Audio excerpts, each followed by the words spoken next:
Hello friends, welcome to my YouTube channel. My name is Harjeet Kaur. हम कर रहे थे अरिहंत जीके 2024, जिसमें हमारा टॉपिक चल रहा है एंशिएंट हिस्ट्री। और एंशिएंट हिस्ट्री के अंदर हम डिस्कस कर रहे थे अर्ली वैदिक एज। अर्ली वैदिक एज में आज हम डिस्कस करने वाले हैं economy, polity, society and religion के बारे में। राइट। शुरू करने से पहले मुझे किसी ने कमेंट में पूछा था कि अरिहंत जीके की जो बुक है उसका एक बार आप लोगो दिखा दो, कवर पेज दिखा दो। तो ये वाली बुक है जिसको मैं फॉलो कर रही हूँ, अरिहंत जीके 2024। राइट। तो अगर आपको ये बुक चाहिए तो ये अमेजोन पे अवेलेबल है। इसका जो सॉफ्ट कॉपी है वो भी अवेलेबल है, किंडल एडिशन जो अमेजोन पे अवेलेबल है। आप किंडल एडिशन भी बाय कर सकते हो अगर सॉफ्ट कॉपी चाहिए तो। अगर हार्ड कॉपी चाहिए तो हार्ड कॉपी आप कहीं से भी बाय कर सकते हो, किसी बुक स्टोर से भी बाय कर सकते हो, अमेजोन से, फ्लिपकार्ट पे हर जगह अवेलेबल है। राइट। तो शुरू करते हैं इकोनॉमी से। इकोनॉमी की बात करें, अर्ली वैदिक एज हम कर रहे हैं। राइट। तो अर्ली वैदिक एज की इकोनॉमी की बात करें तो उस टाइम पे मिक्स्ड इकोनॉमी थी। मिक्स्ड इकोनॉमी का मतलब कि पेस्टोरलिज्म भी था और एग्रीकल्चर भी था। पेस्टोरलिज्म क्या होता है? पेस्टोरलिज्म का मतलब होता है डोमेस्टिकेशन ऑफ एनिमल्स। बेसिकली उस टाइम पे जो काऊ होती थी, काऊ को मोस्ट इंपॉर्टेंट सोर्स माना जाता था वेल्थ का। तो पेस्टोरलिज्म में काऊ उस टाइम पे मोस्ट इंपॉर्टेंट सोर्स मानी जाती थी वेल्थ की, और साथ ही साथ हॉर्स को भी इक्वल इंपॉर्टेंस दिया जाता था एज अ काऊ। राइट। फिर मिक्स्ड इकोनॉमी के अंदर एक तो पेस्टोरलिज्म आता है और दूसरा आ जाएगा एग्रीकल्चर। राइट। एग्रीकल्चर में प्लोशर यूज करते थे। उनको पता था कि ऋग्वेदा में भी मेंशन है प्लोशर के बारे में कि प्लोशर हम किस तरह से यूज करेंगे। राइट। इसके अलावा एग्रीकल्चर में सोइंग, थ्रेशिंग, हार्वेस्टिंग सारा काम होता था। जैसे नॉर्मल एग्रीकल्चर होती है, सोइंग होती है, उसके बाद थ्रेशिंग, हार्वेस्टिंग, प्रॉपर उसी तरह से एग्रीकल्चर वो प्रैक्टिस करते थे जो अर्ली वैदिक एज के पीपल थे। Right. Standard unit of exchange की बात करें तो उस टाइम पे काऊ को भी as a standard unit of exchange माना जाता था। इसके अलावा गोल्ड कॉइन्स भी अवेलेबल थे। गोल्ड कॉइन्स जैसे कि निष्का हो गया, कृष्ण हो गया, सतमाना हो गया, तो इसके अलग अलग नाम थे जो गोल्ड कॉइन्स उस टाइम पे यूज किए जाते थे as a unit of exchange. Right. इसके अलावा टाइम को मेजर करने के लिए एक टर्म यूज होती थी जिसका नाम था गोधूली। गोधूली। राइट। जो टाइम को मेजर करती थी, टाइम को मेजर करने के लिए एक टर्म यूज होती थी जिसको बोलते थे गोधूली। और डिस्टेंस को मेजर करने के लिए अलग टर्म होती थी जिसका नाम था गाव्युति। डिस्टेंस के लिए कौन सी टर्म यूज करते थे? गाव्युति। और टाइम को मेजर करने के लिए जो टर्म यूज करते थे उसको बोलते थे गोधूली। राइट। तो गोधूली, गाव्युति, दोनों टर्म्स जो है वो याद करनी है। टाइम के लिए गोधूली, जैसे कि टाइम हो रहा है, गो, फटाफट से जाओ, टाइम हो रहा है। Right. Godhuli for measurement of time and gavyuti for distance. Next बात करते हैं पॉलिटी की। पॉलिटिकल सिस्टम की बात करें तो उस टाइम पे जो ट्राइबल हेड होता था उसको क्या बोलते थे? उसको बोलते थे किंग और राजन। तो ये जो किंग की पोस्ट होती थी ये हेरिडिटरी होती थी, मतलब कि जो किंग का आगे बेटा है वो ही किंग बनेगा, फिर उसके आगे उसका जो बेटा है वो किंग बन जाएगा। तो किंग की जो पोस्ट होती थी वो क्या होती थी? हेरिडिटरी होती थी, और किंग जो होता था वो ट्राइब का हेड होता था। राइट। अब देखो होता क्या था, जो उस टाइम पे जो पॉलिटी होती थी, पॉलिटी में कुछ इलेक्शन के ट्रेसेस भी मिले हैं कि शायद उस टाइम पे एक तो जो ट्राइबल हेड होता था वो क्या होता था? हेरिडिटरी पोजीशन होती थी किंग की। दूसरा उस टाइम पे इलेक्शन के भी कुछ ट्रेसेस मिले हैं। राइट। और जो इलेक्शन होती थी वो कौन कौन करवाता था? जो ट्राइबल असेंबली होती थी। ट्राइबल असेंबली में इलेक्शन होती थी, और इसको क्या बोलते थे? इसके लिए एक टर्म यूज होती थी जिसको बोलते थे समिति। टर्म को क्या बोलते थे? समिति। राइट। इलेक्शन के ट्रेसेस मिले हैं, और इलेक्शन जो होती थी वो कौन करवाता था? ट्राइबल असेंबली करवाती थी। तो ट्राइबल असेंबली के लिए कौन सी टर्म यूज होती थी? समिति।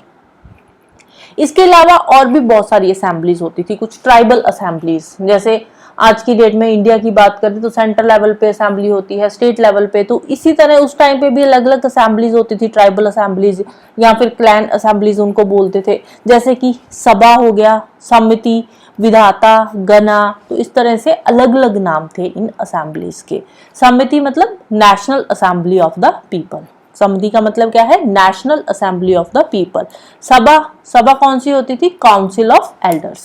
सभा समिति से नीचे होती थी काउंसिल ऑफ एल्डर्स। इसके अलावा जो किंग होते थे, किंग की जो हेल्प करते थे, किंग को जो असिस्ट करते थे, उनकी कुछ फंक्शनरीज होती थी किंग की भी, जैसे कि पुरोहिता। पुरोहिता कौन था? किंग की हेल्प करने के लिए होता था। किंग का एक तरह से फंक्शनरी होता था जो किंग के लिए काम करता था। तो पुरोहिता होता था किंग का रिलीजियस एडवाइजर। किंग का जो रिलीजियस एडवाइजर होता था उसको बोलते थे पुरोहिता। जैसे पंडित होते हैं ना, पंडित रिलीजियस काम ही करते हैं, तो पंडित पुरोहिता, पी से इस तरह से आप इसको याद रख सकते हो, रिलीजियस एडवाइजर पुरोहिता। फिर जो आर्मी का हेड होता था उसको बोलते थे सेनानी। अब किंग है, उसकी आर्मी होगी, वैसे स्टैंडिंग आर्मी की कोई ट्रेसेस मिले नहीं है, स्टिल जो आर्मी का हेड होता था उसको बोलते थे सेनानी, राइट? आर्मी का हेड सेनानी, आर्मी सेनानी। इसके अलावा एक और फंक्शनरी होता था जिसको बोलते थे बाली। बाली क्या होता था? बाली होता था voluntary offerings of the people to the king. अब उस टाइम पे टैक्सेस वगैरह नहीं होते थे, जैसे टैक्सेस होते थे ना, बाद में हम आगे हिस्ट्री में पढ़ेंगे कि टैक्सेस लिए जाते थे मिडिवल हिस्ट्री में। तो उस टाइम पे टैक्सेस वगैरह नहीं होते थे, टैक्सेस के कोई भी हमें ट्रेसेस नहीं मिले, लेकिन लोग अपनी मर्जी से कुछ किंग को ऑफरिंग्स देते थे। तो वो जो वॉलंटरी ऑफरिंग्स किंग को दी जाती थी उनको बोलते थे बाली, राइट? और रेगुलर स्टैंडिंग आर्मी के हमें कोई ऐसा ट्रेसेस नहीं मिले हैं, कोई भी एविडेंस हमें नहीं मिला है, लेकिन अब किंग है, किंग की प्रोटेक्शन के लिए थोड़े बहुत कुछ तो आर्मी चाहिए होती है ना, कुछ तो लोग चाहिए होते हैं। तो वही किंग की कोई स्टैंडिंग आर्मी ऐसा ऑफिशियल आर्मी नहीं होती थी, लेकिन किंग के पास ग्रुप ऑफ इन्फेंट्री होती थी, जैसे कि सोल्जर्स वगैरह होते थे और चैरिटियर्स होते थे, राइट? जो रथ वाले होते हैं, राइट? वेपन्स यूज करते थे, और जो वेपन्स यूज होते थे वो किस चीज के बने होते थे? स्टोन के, वुड, बोन एंड मेटल्स के जो वेपन्स होते थे वो बनाए जाते थे, राइट? नेक्स्ट बात करते हैं सोसाइटी की। सोसाइटी की बात करें तो जो सोशल स्ट्रक्चर था वो कैसा था? वो किंगशिप बेस्ड था। किंगशिप बेस्ड मतलब, किंगशिप का मतलब होता है कि एक प्रॉपर फैमिली में रहते थे, जैसे कि माँ बाप हो गए, उनके बच्चे हो गए, दादा दादी हो गए, इस तरह से एक प्रॉपर फैमिली में रहते थे, राइट? तो सोसाइटी का स्ट्रक्चर कैसा था?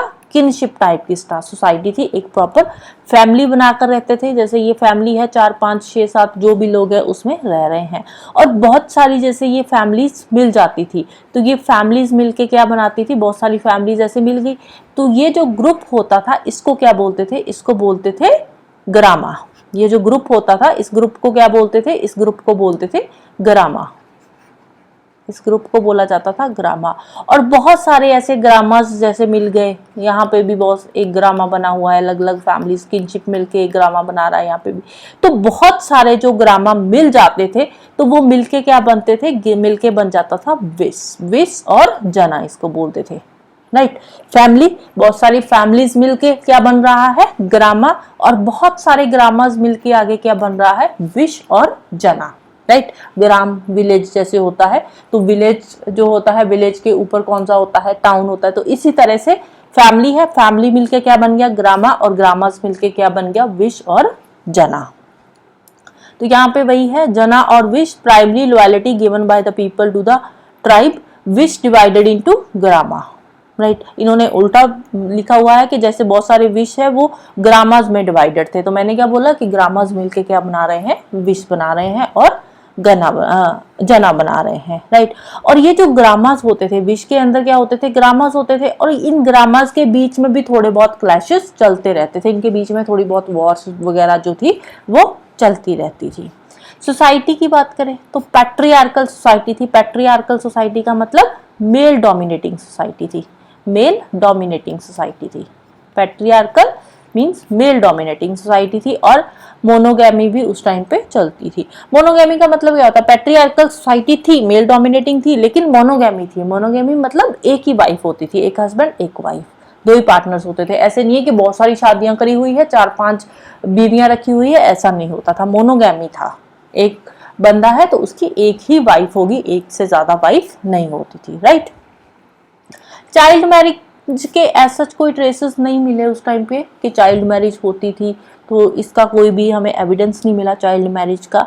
लेविरेट एंड विडो रिमैरिज ये चलता था, लेविरेट एंड विडो रिमैरिज उस टाइम पे प्रेवलेंट था। विडो रिमैरिज मतलब जैसे कि किसी के हस्बैंड की डेथ हो जाती है तो दोबारा उसको क्या बोलते हैं, विडो, तो उसकी दोबारा से मैरिज होती थी उस टाइम पे, विडो रिमैरिज होती थी। और लेविरेट का मतलब क्या होता है, लेविरेट का मतलब होता है कि जैसे हस्बैंड वाइफ है, वाइफ की डेथ हो गई तो हस्बैंड का जो भाई है उससे उसकी शादी करा दी जाती थी, राइट। जैसे ये हस्बैंड वाइफ है तो हस्बैंड की अगर डेथ हो गई तो हस्बैंड का जो भाई है, उसका जो ब्रदर है, उससे इसकी वाइफ की शादी करवा दी जाती थी, उसको बोलते हैं लेविरेट, राइट। और विडो रिमैरिज भी उस टाइम पे प्रेवलेंट था।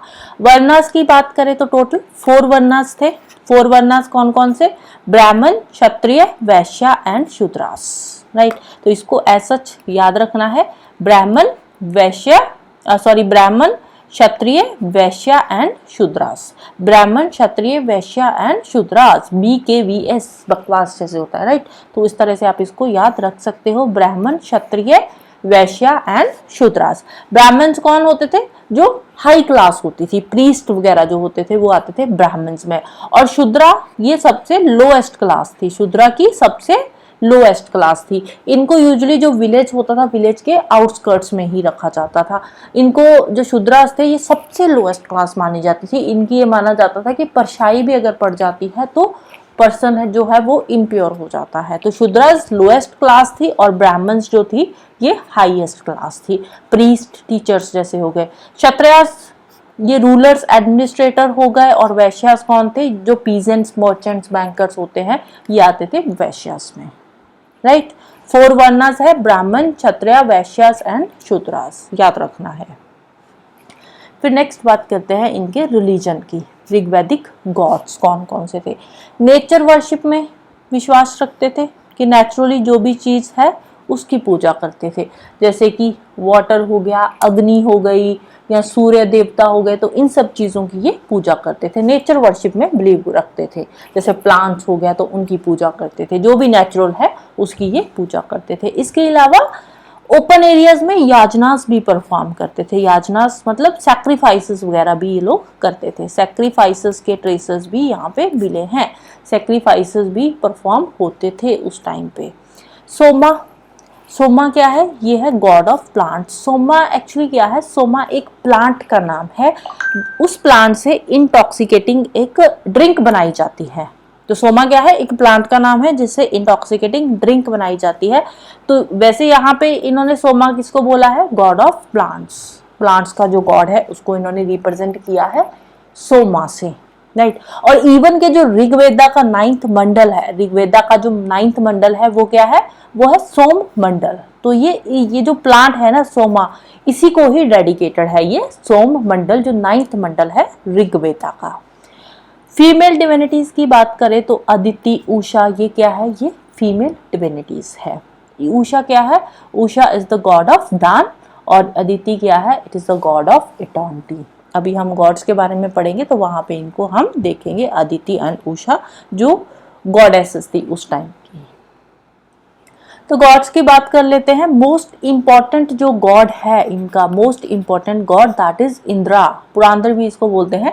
तो इंद्रा जो है ये मोस्ट इंपॉर्टेंट गॉड था इनका।